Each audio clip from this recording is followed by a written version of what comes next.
It would be hard to overestimate the power and importance of the temple in Hindu culture and spiritual practice, the home of God to which we go for solace and connection with the divine. When we think of temples, we naturally think of community temples, those always welcoming, often ornate, magical spaces, which I like to call pura mandiras.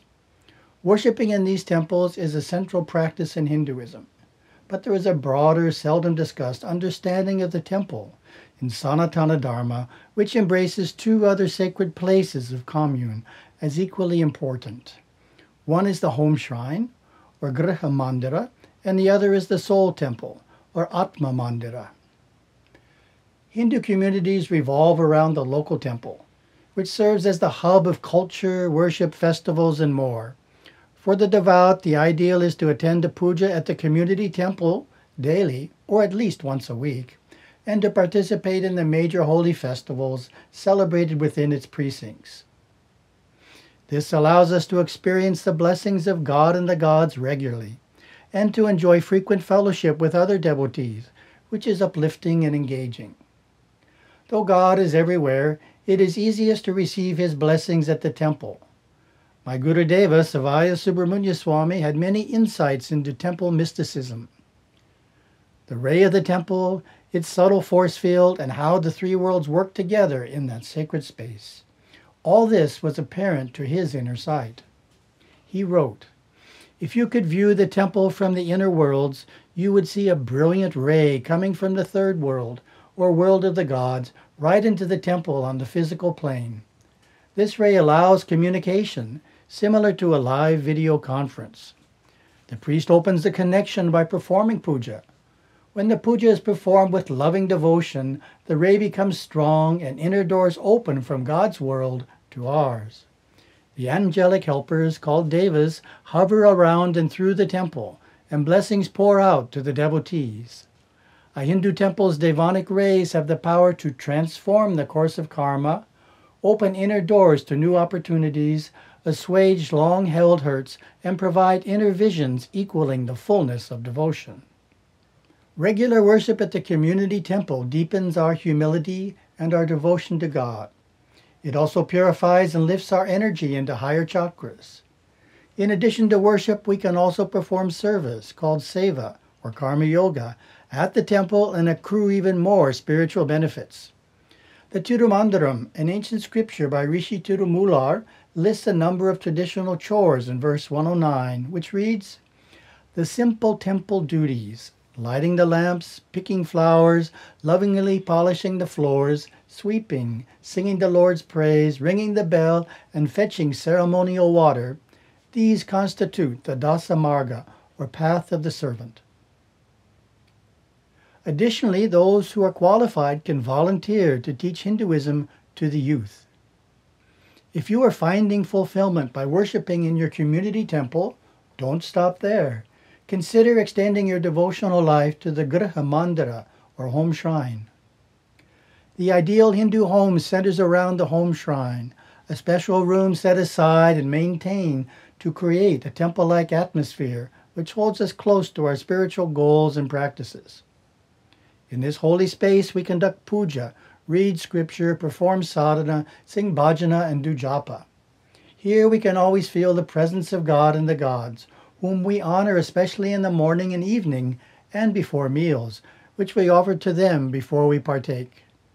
Here worship traditionally begins before dawn with the simple act of dedication for the coming day. After a bath, morning puja is performed, usually by the husband. The wife and older children may also perform their own puja at another time of day. The form of home worship, called Atmarta Puja, is simple. We lovingly invoke the deities, tender choice offerings, and beseech their blessings for our family and the world.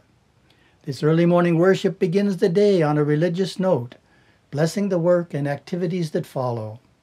Evening devotionals include a simple arati, bhajana, meditation, and reading of scripture, a day's end routine that carries family members to lofty celestial realms during sleep.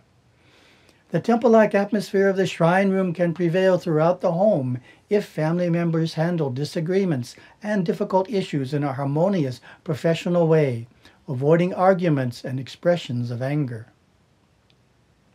You can bring some of the power of the community temple into your home shrine by lighting an oil lamp when you return from the temple.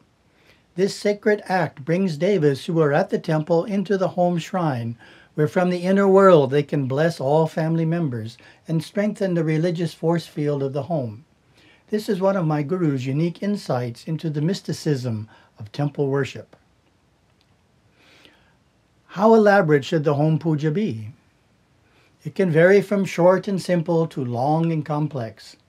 Sri Chandrasekharendra Saraswati Mahaswamiji of Kanchi Kamakoti Pitam commented, "Every family must perform puja to Ishvara. Those who find it convenient to do so may conduct elaborate types of puja after receiving proper initiation into them. Others need perform only a brief puja, not lasting more than 10 minutes or so. Office goers must offer at least this brief worship. The sacred bell must ring in every home." Ideally, all members of the family gather together in the shrine room for a puja each morning.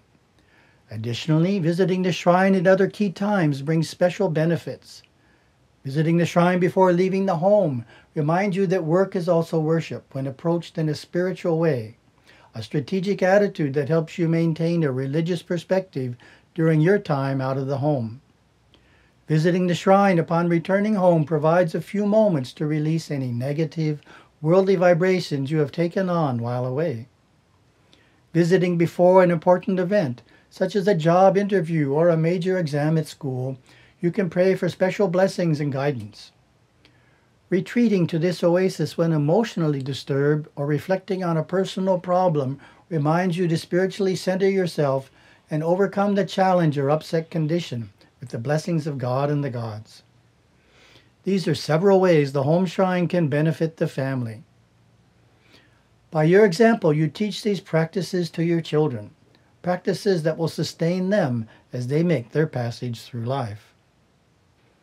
Performing your own individual puja in the home shrine with sincerity and regularity unfolds a relationship with the divine that is likened to that of a child to a parent, called Satputra Marga, or Path of the Dutiful Child. The Tirumandaram summarizes, puja, reading the scriptures, singing hymns, performing japa, and unsullied austerity, truthfulness, restraint of envy, and offering of food. These and other self-purifying acts constitute the flawless Satputra Marga. If you are finding fulfillment by worshiping in the home shrine, don't stop there. Consider worshiping in the Atma Mandira if you are not already practicing yoga meditation.